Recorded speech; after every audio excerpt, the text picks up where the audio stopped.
बिस्मिल्लाहिर्रहमानिर्रहीम। अस्सलाम वालेकुम।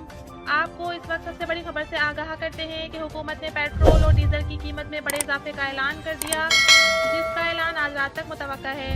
पेट्रोल 282 रुपये फी लीटर और डीजल 296 रुपये फी लीटर करने का फैसला किया गया है। इसके पेट्रोल और डीजल लेवी में भी 10 रुपये का इजाफा करके 50 रुपये फी लीटर कर दिया जाएगा। हुकूमत ने कीमतों में इजाफे की वजह डॉलर के बढ़ते हुए रेट का बताया है। इसके अलावा 12% इजाफे से पेट्रोल भी 282 रुपये फी लीटर कर दिया जाएगा, जिसका ऐलान आज रात मुतवक्का है। हुकूमत ने गैस की कीमत में भी बड़ा इजाफा कर दिया है, जिससे घरेलू गैस सार्फिन परेशान हैं। मट्टी का तेल 270 रुपये फी लीटर होगा।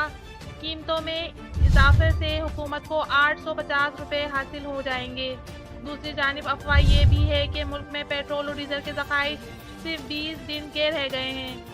सब दोस्तों से गुजारिश है कि जिन्होंने अभी तक हमारे चैनल को सब्सक्राइब नहीं किया वो हमारे चैनल को सब्सक्राइब कर लें।